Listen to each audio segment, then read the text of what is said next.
And patients will often ask, how many times should I be spraying? Spraying every hour as much as you can, just so that the grafts are nice and moist, so you could be able to get less crusting and less maintenance that you have to do, as far as like if you have to go back to work or if you need to go to the store or anything like that. You want to be able to just keep it nice and moist, so that the less that you have to do, so when you do go back to work, it's a little bit easier to go through and kind of figure out like how you're gonna go ahead and style your hair.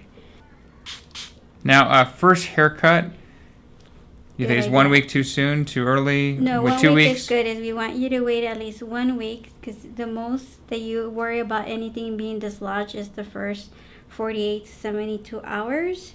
Thereafter, it shouldn't be so much, but just as a precaution, we just rather you wait a full week or 2 weeks.